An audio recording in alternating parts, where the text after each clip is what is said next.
नमस्कार जय जगन्नाथ। मु आस्ट्रोलोजर और वास्तुविद देवस्मिता शतपथी आपण मानक स्वागत करुछि। अगस्ट 2026 मासर राशिफल आरंभ करिबा पूर्वरु चलंतु प्रथमे जानि नेबा एही मासरे ग्रह मानकर स्थिति किपरि रहिबो एवं एहार प्रभाव 12टी राशि मानक उपरे किपरि पड़िबो। राशिफल जानिबा पूर्वरु ग्रह मानकर गोचर स्थिति विषय प्रथमे जानि रखिबा। रवि ग्रह मासर प्रथम भागरे कर्कट राशि रे रहिबे। अगस्ट 17 रे रवि ग्रह सिंह राशि को प्रवेश करिवे। मंगल ग्रह अगस्ट 2 तारिख रे मंगल ग्रह मिथुन राशि को प्रवेश करिवे। मास सारा एही राशि रे रहिबे।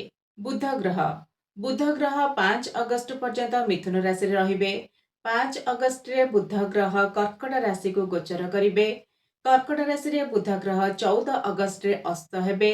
22 अगस्ट रे बुध ग्रह सिंह राशि को प्रवेश करिवे। बृहस्पति कर्कट राशि रे उच्च होई गोचर करुछंती। एठारे 9 अगस्ट पर्यंत अस्त होई रहिबे। 9 अगस्ट पर बृहस्पति उदय हेबे। शुक्र ग्रह अगस्ट 1 तारिख रे कन्या राशि रे प्रवेश करिवे। एठारे शुक्र ग्रह नीच होई गोचर करिवे। पूरा मास शुक्र ग्रह कन्या राशि रे नीच होई गोचर करिवे। शनि ग्रह मीन राशि रे जुलाई 27 तारिख ठारू बक्री होई गोचर करिवे। राहु कुंभ राशि रे एवं केतु सिंह राशि रे पूरा मास रहिबे। एही मासरे दुईटी ग्रहण पड़ुअछि।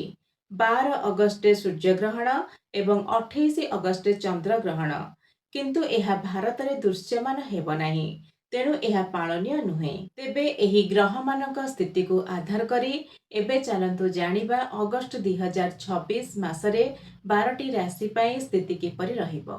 मेष राशि व्यक्ति माने साहसी और भल नेतृत्व नहीं पारिथांती। एही मासरे आपणकर राशिर अधिपति मंगल राशि ठारू तृतीय घरे शत्रु गृहस्थ होई गोचर करिवे। एही समय आपणकर कम्युनिकेशन भल रहिबो।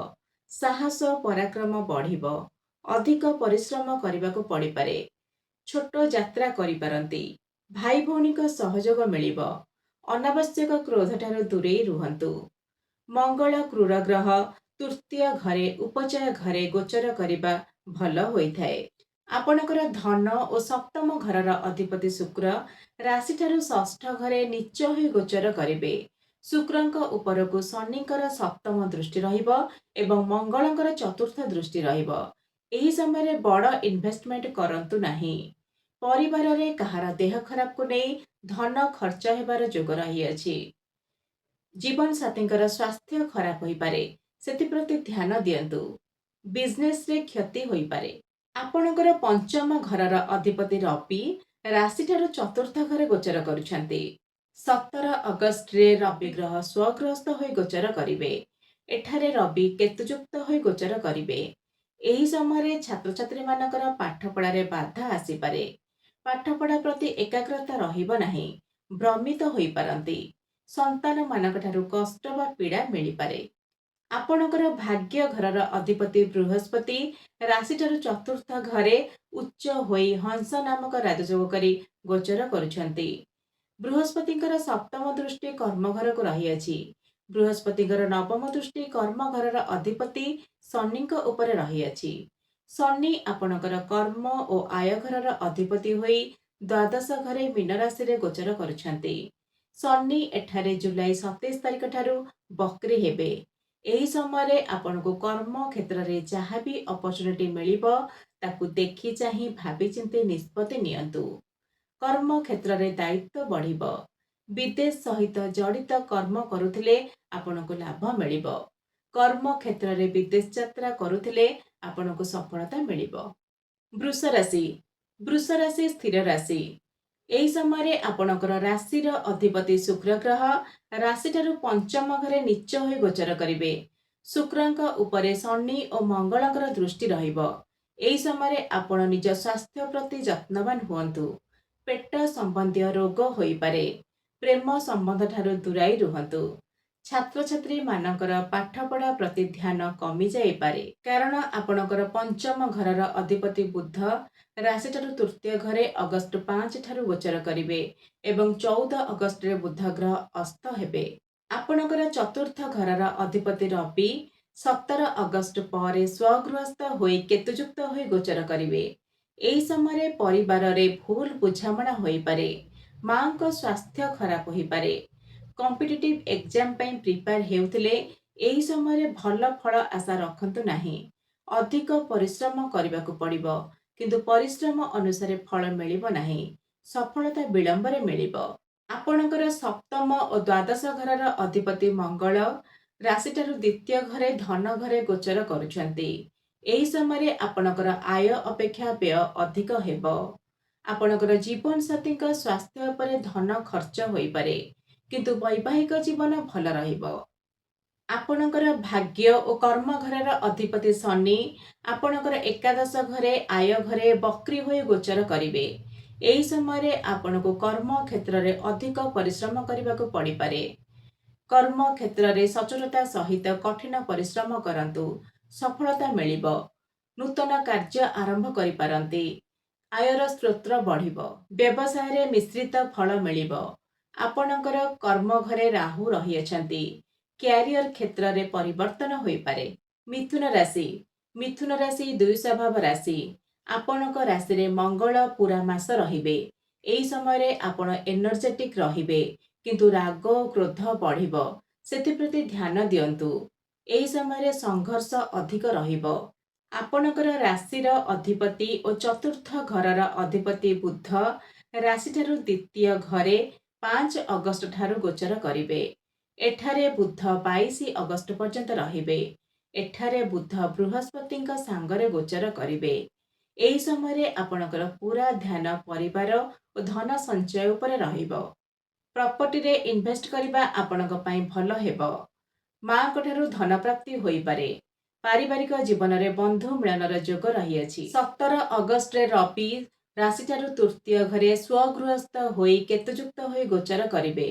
ଆପଣଙ୍କର ରାଶିର ଅଧିପତି ବୁଧ 22 ଅଗଷ୍ଟ ଠାରୁ ରବିଙ୍କ ସାଙ୍ଗରେ ତୃତୀୟ ଘରେ ଗୋଚର କରିବେ। ଏହି ସମୟରେ ଆପଣଙ୍କୁ ଅଧିକ ପରିଶ୍ରମ କରିବାକୁ ପଡ଼ିବ। ଭାଇ ଭଉଣୀଙ୍କ ଦାୟିତ୍ୱ ଆପଣଙ୍କ ଉପରେ ପଡ଼ିପାରେ। ବନ୍ଧୁଙ୍କ ସହିତ ଭୁଲ ବୁଝାମଣା ହୋଇପାରେ। ଆପଣଙ୍କର ପଞ୍ଚମ ଘର ଓ ଦ୍ୱାଦଶ ଘରର ଅଧିପତି ଶୁକ୍ର ରାଶିଠାରୁ ଚତୁର୍ଥ ଘରେ ନୀଚ ହୋଇ ଗୋଚର କରୁଛନ୍ତି। ଏହି ସମୟରେ ଛାତ୍ରଛାତ୍ରୀମାନେ ଶିକ୍ଷା ପାଇଁ ଘରଠାରୁ ଦୂରକୁ ଯାଇପାରନ୍ତି। ଅଧିକ ପରିଶ୍ରମ କରନ୍ତୁ। ସନ୍ତୋଷଜନକ ଫଳ ମିଳିବ, କିନ୍ତୁ ବିଳମ୍ବରେ ମିଳିବ। ସନ୍ତାନମାନେ ଦୂରକୁ ଯାଇପାରନ୍ତି। ଆପଣଙ୍କର ସପ୍ତମ ଓ ଦଶମ ଘରର ଅଧିପତି ବୃହସ୍ପତି ରାଶିଠାରୁ ଦ୍ୱିତୀୟ ଘରେ ଉଚ୍ଚ ହୋଇ ଗୋଚର କରୁଛନ୍ତି। ବୃହସ୍ପତି ଦ୍ୱିତୀୟ ଘରେ ଶ୍ରେଷ୍ଠ ଫଳ ଦେଇଥାନ୍ତି, କିନ୍ତୁ ବୃହସ୍ପତି 9 ଅଗଷ୍ଟ ପର୍ଯ୍ୟନ୍ତ ଅସ୍ତ ରହିବେ।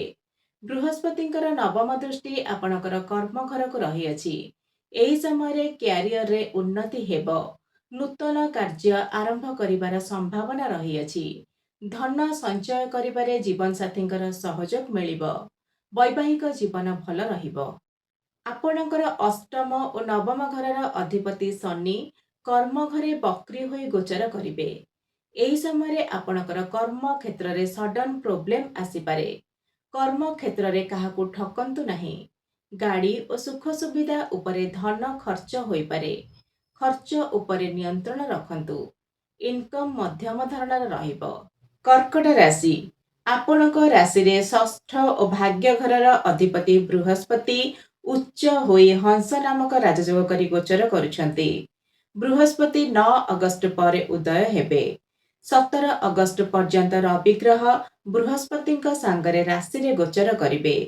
ଏହି ସମୟରେ ଭାଗ୍ୟ ଆପଣଙ୍କର ସାଥ ଦେବ। ପିତାଙ୍କର ସପୋର୍ଟ ମିଳିବ। ଆତ୍ମବିଶ୍ୱାସ ବଢ଼ିବ। ସ୍ୱାସ୍ଥ୍ୟ ଭଲ ରହିବ। ଧନ ଆଗମନ ହେବ।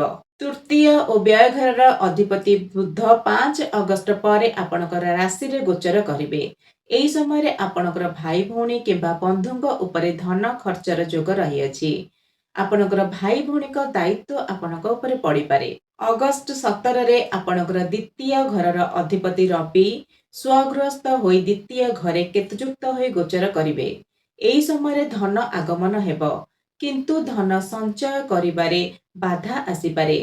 ପରିବାରରେ ଭୁଲ ବୁଝାମଣା ସୃଷ୍ଟି ହୋଇପାରେ।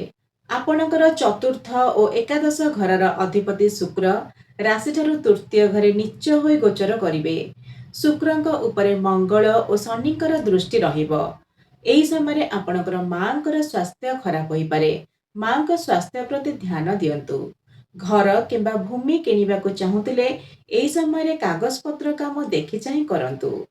ଆପଣଙ୍କର ଏହି ସମୟରେ ଆୟ କ୍ଷେତ୍ରରେ ଅଧିକ ପରିଶ୍ରମ କରିବାକୁ ପଡ଼ିବ। ଆପଣଙ୍କର ପଞ୍ଚମ ଓ ଦଶମ ଘରର ଅଧିପତି ମଙ୍ଗଳ ରାଶିଠାରୁ ଦ୍ୱାଦଶ ଘରେ ଶତ୍ରୁଗୃହସ୍ଥ ହୋଇ ଗୋଚର କରିବେ। ଏହି ସମୟରେ ଆପଣଙ୍କର ସନ୍ତାନମାନଙ୍କ ଶିକ୍ଷା ପାଇଁ ଧନ ଖର୍ଚ୍ଚର ଯୋଗ ରହିଅଛି।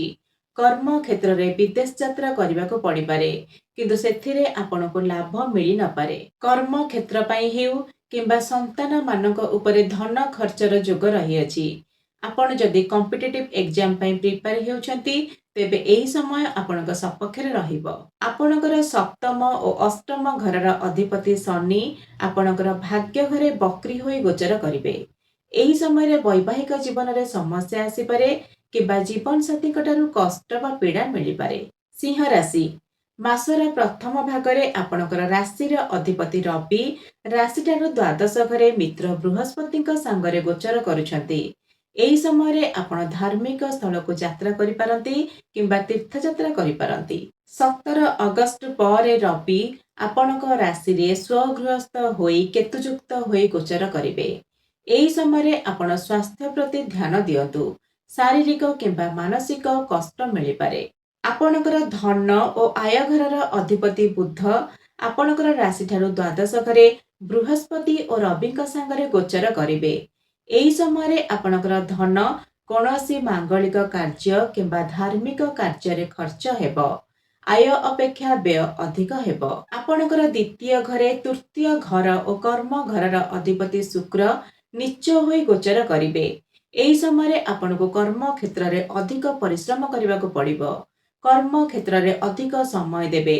ସେଥିପାଇଁ ଆପଣଙ୍କ ପାରିବାରିକ ଜୀବନରେ ଅଶାନ୍ତି ଆସିପାରେ। ସେଥିପ୍ରତି ଧ୍ୟାନ ଦିଅନ୍ତୁ। ଆପଣଙ୍କର ଚତୁର୍ଥ ଓ ଭାଗ୍ୟ ଘରର ଅଧିପତି ମଙ୍ଗଳ ଆପଣଙ୍କର ରାଶିଠାରୁ ଏକାଦଶ ଘରେ ମାସ ସାରା ରହିବେ।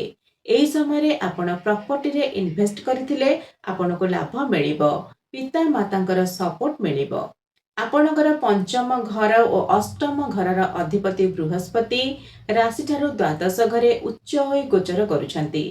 ଏହି ସମୟରେ ଛାତ୍ରଛାତ୍ରୀମାନେ ଶିକ୍ଷା ପାଇଁ ହେଉ କିମ୍ବା ସନ୍ତାନମାନଙ୍କୁ ବିଦେଶ ଯିବାକୁ ପଡ଼ିପାରେ। ଆପଣଙ୍କର ଷଷ୍ଠ ଓ ସପ୍ତମ ଘରର ଅଧିପତି ଶନି ଅଷ୍ଟମ ଘରେ ବକ୍ରି ହୋଇ ଗୋଚର କରିବେ। ଏହି ସମୟରେ ବୈବାହିକ ଜୀବନରେ ସମସ୍ୟା ଆସିପାରେ। ଜୀବନସାଥୀଙ୍କର ସ୍ୱାସ୍ଥ୍ୟ ଖରାପ ହୋଇପାରେ। ପାର୍ଟନରସିପ୍ ବିଜନେସ୍ କରୁଥିଲେ ପାର୍ଟନରଙ୍କ ଠାରୁ କଷ୍ଟ ବା ପୀଡ଼ା ମିଳିପାରେ। କନ୍ୟା ରାଶି, ମାସର ଆରମ୍ଭରୁ ଆପଣଙ୍କର ରାଶିରେ ଆପଣଙ୍କର ଦ୍ୱିତୀୟ ଘର ଓ ଭାଗ୍ୟ ଘରର ଅଧିପତି ଶୁକ୍ର ନୀଚ ହୋଇ ଗୋଚର କରିବେ। ଶୁକ୍ରଙ୍କ ଉପରେ ମଙ୍ଗଳ ଓ ଶନିଙ୍କର ଦୃଷ୍ଟି ରହିବ। ଉଚ୍ଚ ଶିକ୍ଷା ପାଇଁ ଚେଷ୍ଟା କରୁଥିଲେ ଆପଣଙ୍କୁ ସଫଳତା ମିଳିବ, କିନ୍ତୁ ବିଳମ୍ବ ହେବ। ପିତାଙ୍କର ସପୋର୍ଟ ମିଳିବ। ଆପଣଙ୍କର ରାଶିର ଅଧିପତି ଓ ଦଶମ ଘରର ଅଧିପତି ବୁଧ ରାଶିଠାରୁ ଏକାଦଶ ଘରେ ବୃହସ୍ପତିଙ୍କ ସାଙ୍ଗରେ ଗୋଚର କରିବେ। କର୍ମ କ୍ଷେତ୍ରରେ ଶୁଭ ଫଳ ମିଳିବ। ପଦୋନ୍ନତିର ଯୋଗ ରହିଅଛି। ଇନକମର ସୋର୍ସ ବଢ଼ିବ। ବୁଦ୍ଧିର ସଦୁପଯୋଗ କରିବେ। ଅଧିକା ପରିଶ୍ରମ କରନ୍ତୁ, ଭଲ ଫଳ ମିଳିବ।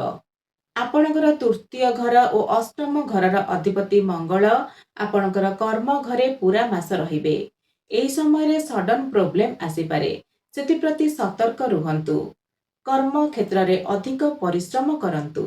ଆପଣଙ୍କର ଚତୁର୍ଥ ଓ ସପ୍ତମ ଘରର ଅଧିପତି ବୃହସ୍ପତି ରାଶିଠାରୁ ଏକାଦଶ ଘରେ ଉଚ୍ଚ ହୋଇ ଗୋଚର କରୁଛନ୍ତି। ଆପଣ ଯଦି ପ୍ରପର୍ଟି ରିଲେଟେଡ୍ କାମ କରୁଥାନ୍ତି କିମ୍ବା ଯାନବାହନ ସମ୍ବନ୍ଧୀୟ କାର୍ଯ୍ୟ କରୁଥାନ୍ତି, ତେବେ ଆପଣଙ୍କୁ ଲାଭ ମିଳିବ। ଜୀବନସାଥୀଙ୍କର ସହଯୋଗ ମିଳିବ। ଆପଣଙ୍କର ପଞ୍ଚମ ଓ ଷଷ୍ଠ ଘରର ଅଧିପତି ଶନି ସପ୍ତମ ଘରେ ବକ୍ରି ହୋଇ ଗୋଚର କରିବେ। ଛାତ୍ରଛାତ୍ରୀମାନେ ପାଠ ପଢ଼ାରେ ଅବହେଳା କରିବେ। ପ୍ରେମ ସମ୍ବନ୍ଧରେ ସମସ୍ୟା ଆସିପାରେ। ଆପଣ ସନ୍ତାନଙ୍କ ପାଇଁ ଚିନ୍ତିତ ରହିବେ କିମ୍ବା ସନ୍ତାନଙ୍କ ଠାରୁ କଷ୍ଟ ବା ପୀଡ଼ା ମିଳିପାରେ। ଆପଣଙ୍କର ଷଷ୍ଠ ଘରେ ରାହୁ ଅଛନ୍ତି। କମ୍ପିଟେଟିଭ୍ ଏକ୍ଜାମ ଦେଉଥିଲେ ଏତେ ଶୁଭଫଳ ମିଳିବ ନାହିଁ।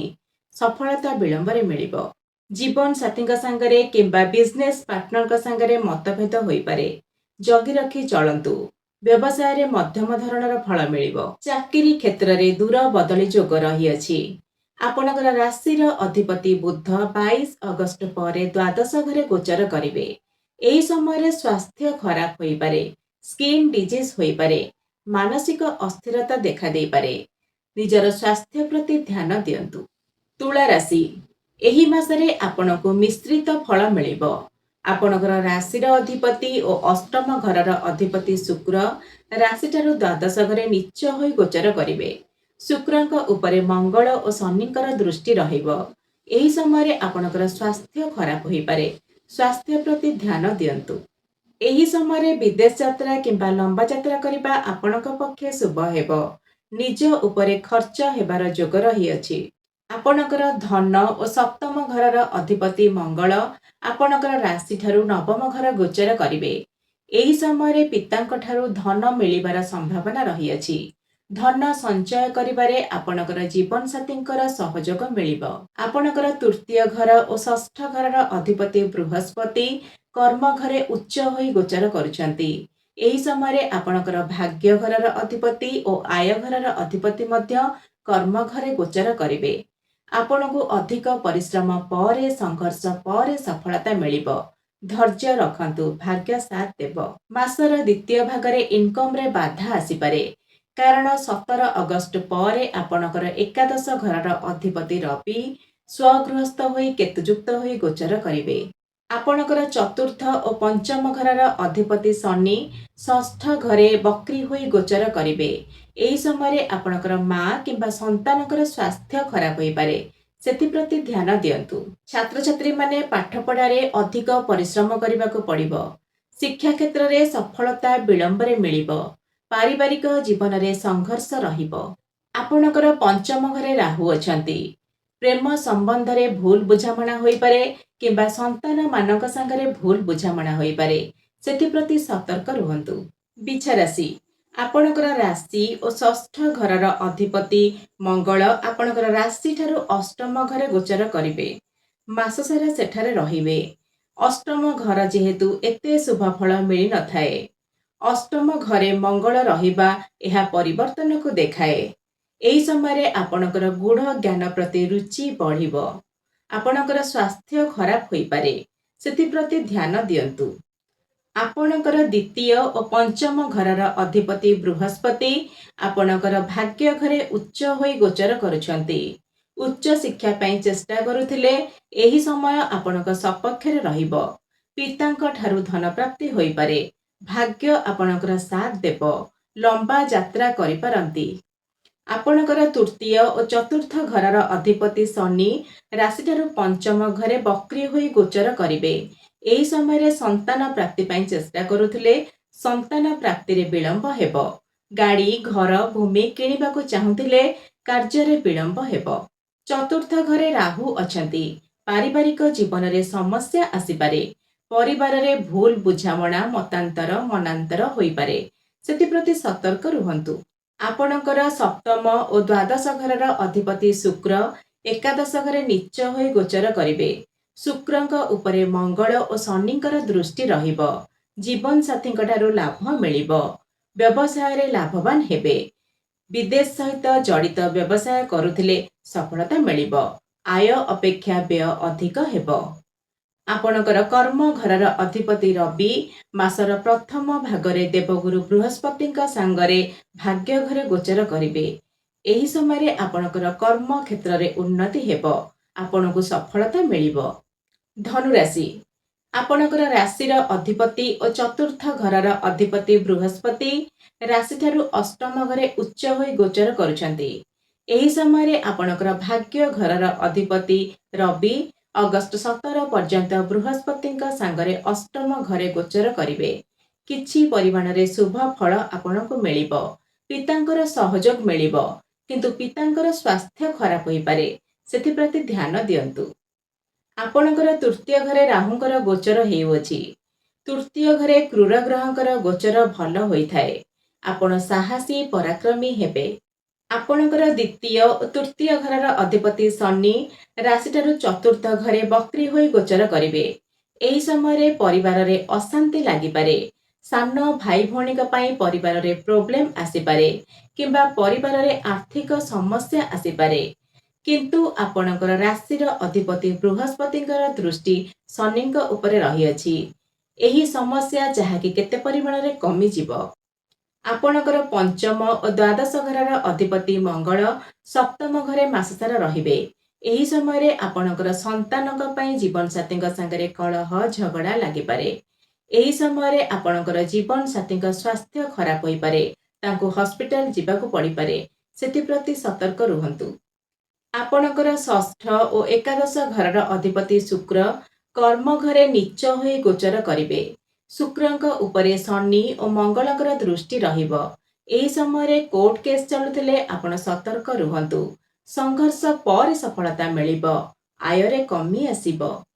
ଆପଣଙ୍କର ସପ୍ତମ ଓ ଦଶମ ଘରର ଅଧିପତି ବୁଧ ଅଷ୍ଟମ ଘରେ ବୃହସ୍ପତିଙ୍କ ସାଙ୍ଗରେ ଗୋଚର କରିବେ। ଅଷ୍ଟମ ଘର ଯେହେତୁ କର୍ମକ୍ଷେତ୍ରରେ ଏତେ ଶୁଭ ଫଳ ମିଳିବ ନାହିଁ, ବ୍ୟବସାୟରେ ମଧ୍ୟମ ଫଳ ମିଳିବ। ଆପଣ ଯଦି ଇଞ୍ଜିନିୟରିଂ, ଅକଲ୍ଟ, ରିସର୍ଚ୍ଚ, ଇନ୍ସୁରାନ୍ସ କ୍ଷେତ୍ରରେ କାମ କରୁଥାନ୍ତି, ତେବେ ଆପଣଙ୍କୁ ସଫଳତା ମିଳିବ। ମକର ରାଶି। ଏହି ମାସରେ ଆପଣଙ୍କର ରାଶି ଓ ଧନଘରର ଅଧିପତି ଶନି ତୃତୀୟ ଘରେ ବକ୍ରି ହୋଇ ଗୋଚର କରିବେ। ଆପଣଙ୍କୁ ପରିଶ୍ରମ ଓ ଚେଷ୍ଟା ଅଧିକ କରିବାକୁ ପଡ଼ିବ। ସାହସ ଓ ପରାକ୍ରମ ବଢ଼ିବ। କଠିନ ପରିଶ୍ରମ କରିବେ, କାରଣ ଶନି ହେଲେ କର୍ମକାରକ ଗ୍ରହ। ଦ୍ୱିତୀୟ ଘରେ ରାହୁ ଅଛନ୍ତି। ନିଜର ବାଣୀ ପ୍ରତି ନିୟନ୍ତ୍ରଣ ରଖନ୍ତୁ। ଧନ ଆଗମନର ଯୋଗ ରହିଅଛି। ଆପଣଙ୍କର ତୃତୀୟ ଓ ଦ୍ୱାଦଶ ଘରର ଅଧିପତି ବୃହସ୍ପତି ସପ୍ତମ ଘରେ ଉଚ୍ଚ ହୋଇ ଗୋଚର କରୁଛନ୍ତି। ବିଜନେସ୍ ପାଇଁ ଆପଣଙ୍କୁ ବିଦେଶ ଯିବାକୁ ପଡ଼ିପାରେ। ପାର୍ଟନରସିପ୍ ବିଜନେସ୍ କରୁଥିଲେ ପାର୍ଟନରଙ୍କ ଠାରୁ ଧୋକା ମିଳିପାରେ, ସାବଧାନ ରୁହନ୍ତୁ। ଆପଣଙ୍କର ପଞ୍ଚମ ଓ ଦଶମ ଘରର ଅଧିପତି ଶୁକ୍ର ଭାଗ୍ୟ ଘରେ ନୀଚ ହୋଇ ଗୋଚର କରିବେ। ଶୁକ୍ରଙ୍କ ଉପରେ ଶନି ଓ ମଙ୍ଗଳଙ୍କର ଦୃଷ୍ଟି ରହିବ। ଏହି ସମୟରେ ସନ୍ତାନମାନଙ୍କର ଉନ୍ନତିରେ ବାଧା ଆସିବ। କର୍ମ କ୍ଷେତ୍ରରେ ଆଶା ଅନୁସାରେ ଫଳ ମିଳିବ ନାହିଁ। କର୍ମ କ୍ଷେତ୍ରରେ ସଫଳତା ବିଳମ୍ବରେ ମିଳିବ। ଆପଣଙ୍କର ଷଷ୍ଠ ଓ ଭାଗ୍ୟ ଘରର ଅଧିପତି ବୁଧ ବୃହସ୍ପତିଙ୍କ ସାଙ୍ଗରେ ସପ୍ତମ ଘରେ ଗୋଚର କରିବେ। ଭାଗ୍ୟରେ ଉନ୍ନତି ଧୀରେ ଧୀରେ ହେବ। ବ୍ୟବସାୟରେ ପିତାଙ୍କର ସହଯୋଗ ମିଳିବ। ବୈବାହିକ ଜୀବନ ଭଲ ରହିବ। ଅଷ୍ଟମ ଘରର ଅଧିପତି ରବି ଅଗଷ୍ଟ 17 ପରେ ଅଷ୍ଟମ ଘରେ କେତୁଯୁକ୍ତ ହୋଇ ଗୋଚର କରିବେ। ପୈତୃକ ସମ୍ପତ୍ତି ମିଳିବାକୁ ଥିଲେ ସେଥିରେ ବାଧା ଆସିବ। ଗୂଢ଼ ଜ୍ଞାନ ପ୍ରତି ରୁଚି ବଢ଼ିବ। ଗଭର୍ଣ୍ଣମେଣ୍ଟ ଜବ୍ କରୁଥିଲେ ଜବ୍ କ୍ଷେତ୍ରରେ ସାବଧାନ ରୁହନ୍ତୁ। ସିନିୟର ବା ବସ୍ଙ୍କ ଠାରୁ କଷ୍ଟ ମିଳିପାରେ।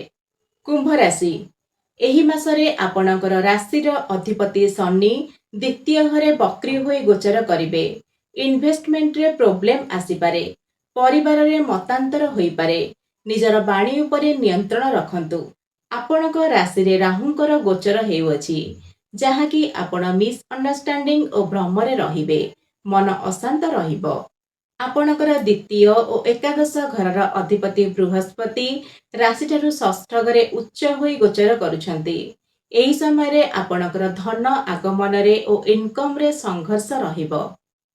ଆପଣଙ୍କର ତୃତୀୟ ଘର ଓ ଦଶମ ଘରର ଅଧିପତି ମଙ୍ଗଳ ପଞ୍ଚମ ଘରେ ଗୋଚର କରିବେ, କିନ୍ତୁ ଏହା କର୍ମ ଘରଠାରୁ ଅଷ୍ଟମରେ ହେଉଥିବାରୁ କର୍ମକ୍ଷେତ୍ରରେ ପ୍ରୋବ୍ଲେମ୍ ଆସିପାରେ। ଜଗି ରଖି ଚଳନ୍ତୁ। ଆପଣଙ୍କର ଚତୁର୍ଥ ଓ ନବମ ଘରର ଅଧିପତି ଶୁକ୍ର ଅଷ୍ଟମ ଘରେ ନୀଚ ହୋଇ ଗୋଚର କରିବେ। ଶୁକ୍ରଙ୍କ ଉପରେ ଶନି ଓ ମଙ୍ଗଳଙ୍କର ଦୃଷ୍ଟି ରହିବ। ଆପଣ ଯଦି ଗାଡ଼ି, ଘର, ଭୂମି କିଣିବାକୁ ଚାହୁଁଥାନ୍ତି, ଏହି ସମୟରେ କିଣନ୍ତୁ ନାହିଁ। କିଛି ଦିନ ଅପେକ୍ଷା କରନ୍ତୁ। ପିତାଙ୍କର ସ୍ୱାସ୍ଥ୍ୟ ଖରାପ ହୋଇପାରେ, ସେଥିପ୍ରତି ଧ୍ୟାନ ଦିଅନ୍ତୁ। ପଞ୍ଚମ ଓ ଅଷ୍ଟମ ଘରର ଅଧିପତି ବୁଧ ଷଷ୍ଠ ଘରେ ବୃହସ୍ପତିଙ୍କ ସାଙ୍ଗରେ ଗୋଚର କରିବେ। କମ୍ପିଟିଟିଭ୍ ଏକ୍ଜାମ ଦେଉଥିଲେ ସଫଳତା ମିଳିବ। ଶତ୍ରୁ ନାଶ ହେବେ। ଅଷ୍ଟମ ଘରର ଅଧିପତି ଷଷ୍ଠ ଘରେ ରହିବା ଏହା ଏକ ବିପରୀତ ରାଜଯୋଗ ହୋଇଥାଏ। ସଂଘର୍ଷ ପରେ ସଫଳତା ମିଳିବ। ପ୍ରୋବ୍ଲେମ୍ ଆସିବ, କିନ୍ତୁ ସମାଧାନ ହୋଇଯିବ। ଆପଣଙ୍କର ସପ୍ତମ ଘରର ଅଧିପତି ରବି ଅଗଷ୍ଟ 17 ପରେ ଗ୍ରହଣ ଯୋଗ କରି ଗୋଚର କରିବେ। ଏହି ସମୟରେ ଆପଣଙ୍କର ବୈବାହିକ ଜୀବନରେ ସମସ୍ୟା ଦେଖାଦେବ। ବ୍ୟବସାୟରେ କ୍ଷତି ହୋଇପାରେ। ମୀନ ରାଶି। ଏହି ମାସରେ ଆପଣଙ୍କ ରାଶିରେ ଆପଣଙ୍କର ଆୟ ଘର ଓ ବ୍ୟୟ ଘରର ଅଧିପତି ଶନି ବକ୍ରି ହୋଇ ଗୋଚର କରିବେ, ଯାହାକି ଆପଣଙ୍କ ପାଖରେ ରାଗ, କ୍ରୋଧ, ଚିଡ଼ଚିଡ଼ାପଣ ଦେଖାଦେବ। ବ୍ୟୟ ଘରେ ରାହୁ ଗୋଚର କରୁଛନ୍ତି। ଆପଣଙ୍କର ଆୟ ଅପେକ୍ଷା ବ୍ୟୟ ଅଧିକ ହେବ, ସେଥିପାଇଁ ଆପଣ ଚିନ୍ତିତ ରହିବେ। ଆପଣଙ୍କର ଧନ ଓ ଭାଗ୍ୟ ଘରର ଅଧିପତି ମଙ୍ଗଳ ଚତୁର୍ଥ ଘରେ ମାସ ସାରା ରହିବେ। ଆପଣଙ୍କର ଏହି ସମୟରେ ପିତା କିମ୍ବା ମାତାଙ୍କ ଠାରୁ ଧନ ପ୍ରାପ୍ତି ହୋଇପାରେ। ପରିବାରରେ ଯାହା ବି ନିଷ୍ପତ୍ତି ନେଉଛନ୍ତି ପିତାମାତାଙ୍କ ପରାମର୍ଶ ଅନୁସାରେ ନିଅନ୍ତୁ। ପାରିବାରିକ ଜୀବନରେ ଅଶାନ୍ତି ଆସିପାରେ। ତୃତୀୟ ଓ ଅଷ୍ଟମ ଘରର ଅଧିପତି ଶୁକ୍ର ସପ୍ତମ ଘରେ ନୀଚ ହୋଇ ଗୋଚର କରିବେ। ଶୁକ୍ରଙ୍କ ଉପରେ ଶନି ଓ ମଙ୍ଗଳଙ୍କର ଦୃଷ୍ଟି ରହିବ। ଖରାପ ଘରର ଅଧିପତି ଶୁକ୍ର ନୀଚ ହେବା ଭଲ ହୋଇଥାଏ, କିନ୍ତୁ ଶୁକ୍ର ହେଲେ ବିବାହର କାରକ। ସପ୍ତମ ଘରେ ନୀଚ ହେବା ବୈବାହିକ ଜୀବନରେ ଅସନ୍ତୋଷ ଦେଖାଦେବ। ଆପଣଙ୍କର ଚତୁର୍ଥ ଓ ସପ୍ତମ ଘରର ଅଧିପତି ବୁଧ ଅଗଷ୍ଟ 5 ପରେ ବୃହସ୍ପତିଙ୍କ ସାଙ୍ଗରେ ପଞ୍ଚମ ଘରେ ଗୋଚର କରିବେ। ବୈବାହିକ ଜୀବନରେ ଯାହା ବି ସମସ୍ୟା ଆସିବ ତାହା କିଛି ପରିମାଣରେ କମିଯିବ। ମାଙ୍କ ସହିତ ସମ୍ପର୍କ ଭଲ ରହିବ। ମା ଓ ଜୀବନସାଥୀଙ୍କ ସପୋର୍ଟ ରହିବ। ସନ୍ତାନମାନଙ୍କର ଉନ୍ନତି ହେବ। କମ୍ପିଟିଟିଭ୍ ଏକ୍ଜାମ ଦେଉଥିଲେ ଅଧିକ ପରିଶ୍ରମ କରନ୍ତୁ। ଫଳ ଆପଣଙ୍କ ସପକ୍ଷରେ ରହିବ। ଜୟ ଜଗନ୍ନାଥ।